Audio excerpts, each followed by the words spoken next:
सौदामनी इस सब ओर से चली गई थी और मृदुल जैसा प्रेमी पाकर भी वह उसे पा न सकी थी, और आदित्य जैसे पति ने उसे पत्नी का अधिकार भी कभी न दिया। सब्र की प्रकाष्ठा का ज्वालामुखी बन चुका था, उसी ने कहां से कहां पहुंचा दिया था सौदामनी को। आबू की घुमावदार सड़कों और हरी भरी वादियों के बीच बसे उस छोटे से रमणीक स्थल पर मुख बघीर की सेवा करती सौदामनी से ये भेंट हो जाएगी, इसकी तो मैंने कभी कल्पना भी नहीं की थी। गहरा नीला रंग उसे सबसे अधिक प्रिय था। गहरे नीले रंग की साड़ी में उसने सलीके से अपनी दुर्बल काया को छिपा रखा था। हाथ में पकड़े पेन को रजिस्टर पर तेजी से दौड़ाती हुई मैं उसको अपलक निहारती रह गई। माथे पर चौड़ी लाल बिंदी और मांग में कृत्रिम सिंदूर की आभा इस बात की पुष्टि कर रही थी कि इतना संघर्ष भरा जीवन जीने के बाद भी अपने अतीत से जुड़े उन चंद पृष्ठों को वह अपने वर्तमान से दूर रखने में शायद असमर्थ थी। मेज की दराज से उसने पुस्तकें निकाली तो मैंने उसका ध्यान अपनी ओर आकर्षित करने के लिए पुकारा, सौदामनी, पहचाना नहीं क्या मुझे? सौदामनी चौंकी जरूर थी, पर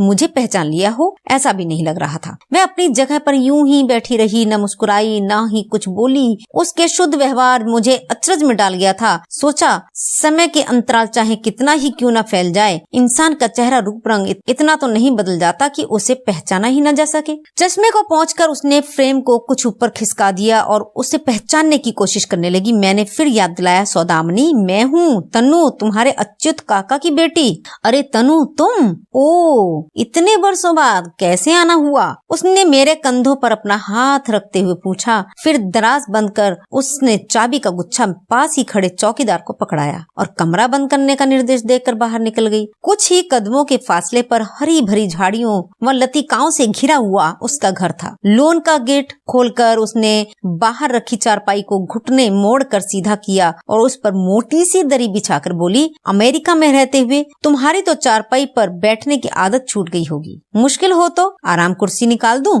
कैसी बातें करती हो, ये सब तो वहाँ याद आता है। आम का अचार, उड़द की दाल की बड़ियां, सच पूछो तो यहाँ की मिट्टी की सौंधी महक ही तो बार बार मुझे खींच लाती है। झुर्रीदार चेहरे पर हंसी प्रस्फुटित होती है। अच्छा ये तो बताओ, मेरा पता तुम्हें किसने दिया? अविनाश और मैं दोनों ही काम पर जाते हैं, इसलिए रोज रोज तो छुट्टी मिलती नहीं है। 5 वर्षों में एक बार आ पाते हैं। कुल मिलाकर 3 सप्ताह की छुट्टी मिलती है। इनमें 2 सप्ताह तो अम्मा बाबूजी के पास रामपुर में ही बीत जाते हैं, बाकी 1 सप्ताह किसी न किसी पहाड़ी जगह पर हम अपना बिताते हैं। इस बार बच्चों ने आबू देखने की जिद की तो यहीं चले आए। कुछ देर बाद चारों ओर पसरे मौन को मैंने ही बींध। दरअसल शारीरिक रूप से अपंग बच्चों पर मैं एक किताब लिख रही हूँ। किसी ने तुम्हारे आश्रम का नाम सुझाया तो यहाँ चली आई। मैंने उसे वस्तु स्थिति से अवगत कराया। वह चुपचाप गुमसुम सी बैठी रही, जैसे ना ही कुछ पूछना चाह रही हो ना ही कुछ कहने की इच्छुक हो। वातावरण कुछ बोझिल सा हो रहा था। दिसंबर की ठंडी धूप सामने वाले पेड़ पर जा अटकी थी। ठंडी हवाओं से कुछ सिहरन सी महसूस हुई तो मैंने शॉल ओढ़ ली। यहाँ अक्सर शाम को ठंड बढ़ जाती है, चलो अंदर चलकर बैठते हैं, अब तो अंधेरा भी होने लगा है। दरवाजा खोलकर उसने मुझे अंदर बिठाया और खुद अलमारी में से कुछ निकालने लगी। पलस्तर उखड़े कमरे में 4 कुर्सियां और मेजपोश से ढकी मेज के अलावा कोने में एक पुराना पलंग था, जिस पर कांच से पारदर्शी आंखों में तटस्थ सा भाव लिए एक छोटा सा बालक लेटा था। सौदामिनी को देखकर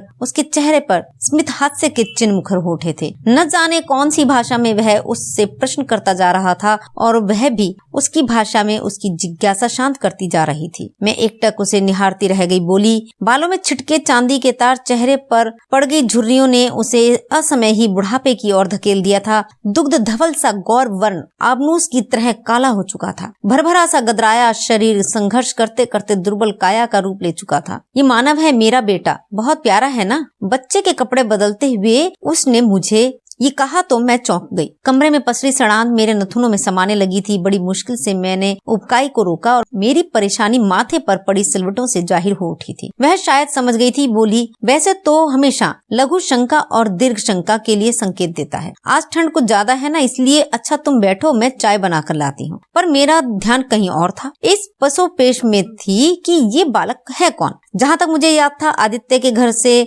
जब वह लौटी थी तो निस्संतान ही थी। सौदामनी चाय बनाने चली गई। मैं पास ही पड़ी आराम कुर्सी पर आंखें मूंद कर लेट गई। हवा के झोंकों से यादों की किवाड़ धीरे धीरे खुलने लगे तो मन दद्दा की हवेली में भटकने लगा था। बाबूजी के चचेरे भाई थे दद्दा। लोग उन्हें राय साहब भवानी प्रसाद के नाम से पहचानते थे। शहर के बीचों बीच संगमरमर से बनी उनकी कोठी की शान निराली थी। दद्दा ने बड़ा ही निराला स्वभाव पाया, तबीयत शौकीन और अंदाज रईसी वाली। हर काम अपने ही ढंग से करते थे, ना किसी के काम में हस्तक्षेप करते, ना किसी टिका टिप्पणी बर्दाश्त करते। जन्म लेते ही सौदामनी के सिर से माँ का साया उठ गया था। पिता करोड़ों की जायदाद के इकलौते वारिस थे, पर प्यार और अपनत्व का आदान प्रदान करने में गजब के कंजूस। भावनाएं और संवेदनाएं तो उन्हें छू तक नहीं सकती थी। हर शाम शहर के रईस लोगों के बीच शतरंज की बाजी खेलने वाले दद्दा ने अपनी बेटी का लालन पालन में कहीं कोताही की है। ऐसा नहीं कहा जा सकता कि हर समय उस पर कड़ी निगरानी रखते थे। सौदामनी जरा सी सिसकती तो दद्दा चिल्लाते।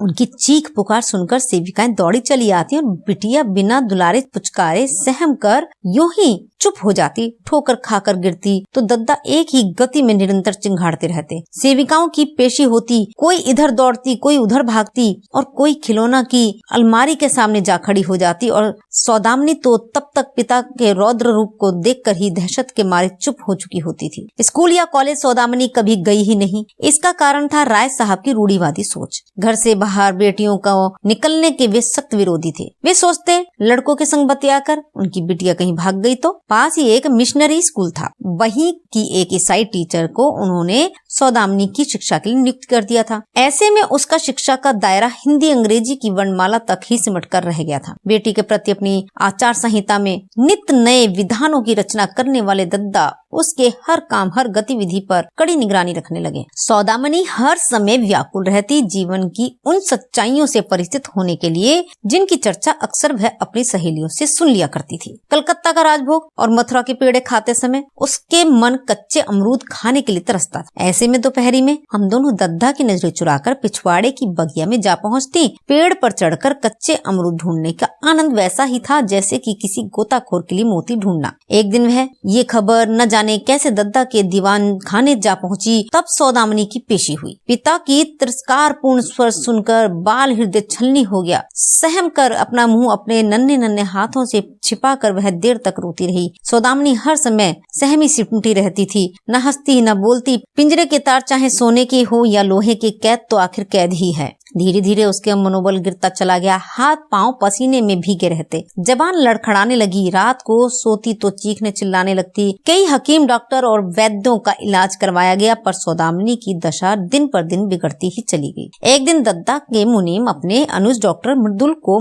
सौदामनी के इलाज के लिए ले आए। अचानक अपने सामने किसी नए डॉक्टर को देखकर राय साहब असमंजस में पड़ गए। एक तो मुनीम का भाई, दूसरा अनुभवहीन। सोचा जहाँ बड़े बड़े डॉक्टर कुछ नहीं कर पाए, ये नौ सीखिया क्या कर लेगा। बस यही सोचकर दद्दा चुप्पी साधे हुए थे। पर सौदामनी की ऐसी दशा अम्मा बाबूजी से सहन नहीं हो पा रही थी। पहली बार अम्मा ने तब दद्दा के सामने मुंह खोला था और न जाने क्या सोचकर वो मान भी गए। मृदुल की दवा से सौदामनी की दशा दिन पर दिन सुधरने लगी। मृदुल जानते थे उसका रोग शारीरिक कम मानसिक अधिक है। दवा से ज्यादा उसे प्यार और अपनत्व की जरूरत है। उधर सौदामनी को स्वास्थ्य लाभ मिला, इधर राय साहब के विश्वास की जड़ें मृदुल पर जमने लगी।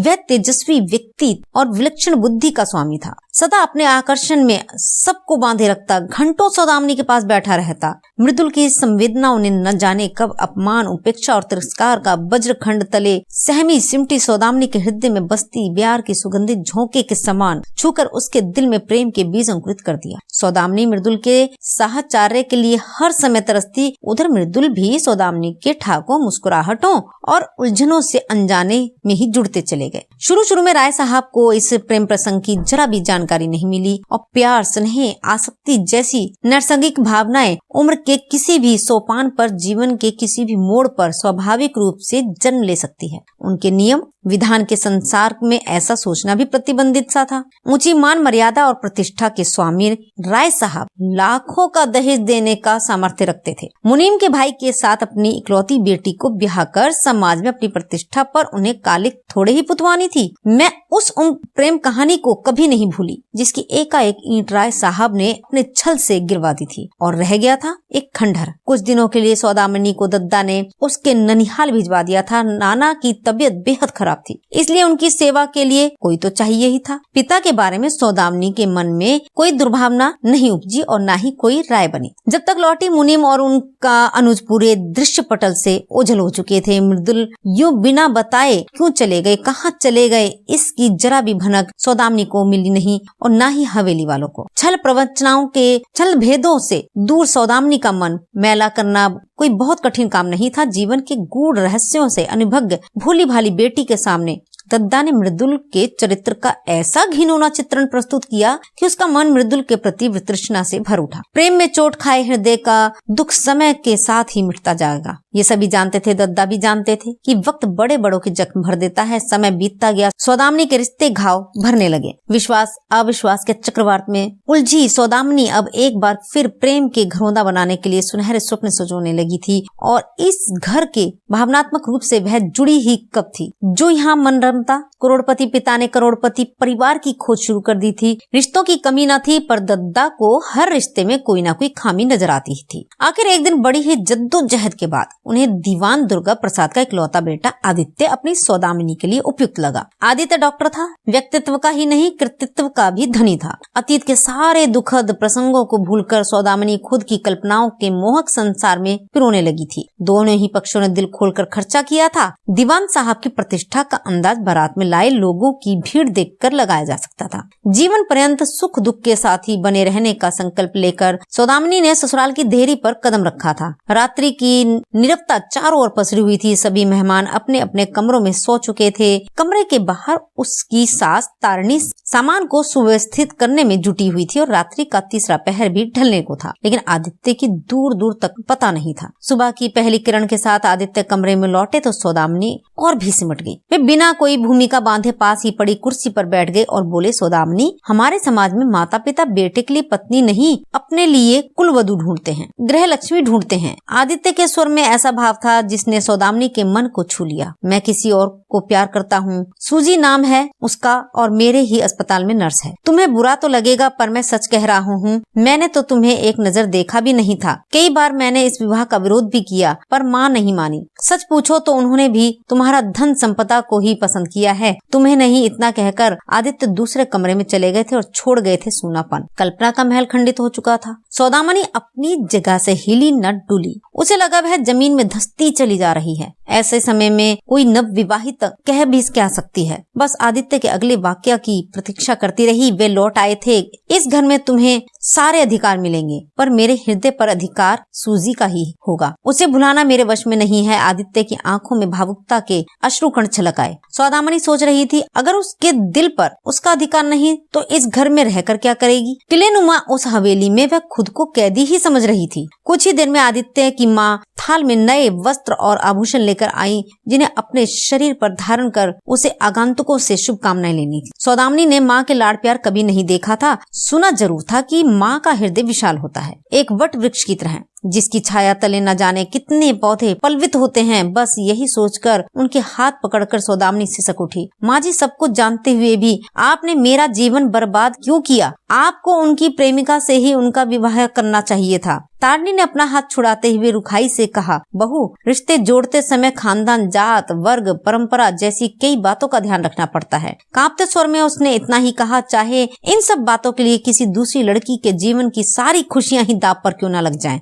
ऐसा कुछ नहीं होता बहू। पत्नी में सामर्थ्य हो तो साम दाम दंड भेद जैसा कोई भी अस्त्र प्रयोग करके अपने पति का मन जीत ही सकती है। सास ने कहा, देखो सौदामिनी, तुम इस घर की बहू हो। इस घर की मान मर्यादा तुम्हें ही बनाए रखनी है। समाज में हमारा नाम है, इज्जत है। आदित्य और सूजी के संबंधों पर पर्दा पड़ा रहे, इसी में तुम्हारी भलाई है और हम सबकी भी। किसी को इस विषय में कुछ भी पता नहीं चलना चाहिए। तुम्हारे ससुर दीवान साहब को भी पता नहीं चलना चाहिए। वे दिल के मरीज हैं, उनका ध्यान रखकर ही मैंने तुम्हें इस घर में बहू बनाया है, वरना सूजी ही आती इस घर में। अगर उन्हें कुछ हो गया तो इसका उत्तरदायित्व तुम पर ही होगा। सभी का अपना अपना मत था। कोई मजबूरी जलता रहा था, कोई धमकी दे रहा था। सौदामणि को समाज के कटघरे में खड़ा करने वाले उसके तथाकथित संबंधी उसकी भावनाओं से सर्वथा अनभिज्ञ थे। राय साहब के साम्राज्य की इकलौती राजकुमारी का अस्तित्व ससुराल वालों ने कितनी बेरहमी से नकार दिया था। नववधु अपमान का घूंट पीकर रह गई थी। न जाने क्यों उस दिन मृदुल बहुत याद आए थे। क्यों छोड़कर चले गए उसे ये मझधार में। कम से कम एक बार मिल तो लेते, कुछ कहने सुनने का मौका तो दिया होता। दीवान साहब नेक इंसान थे। एक बार सौदामनी के जी में आया कि वह उनसे सब कुछ कह दे, पर सहज नहीं लगा। वह होठ सिए ही रही थी। इसी के साथ दोस्तों ये कहानी यहीं समाप्त होती है। हम फिर मिलेंगे आपसे अगली वीडियो में। तब तक के लिए नमस्कार, धन्यवाद।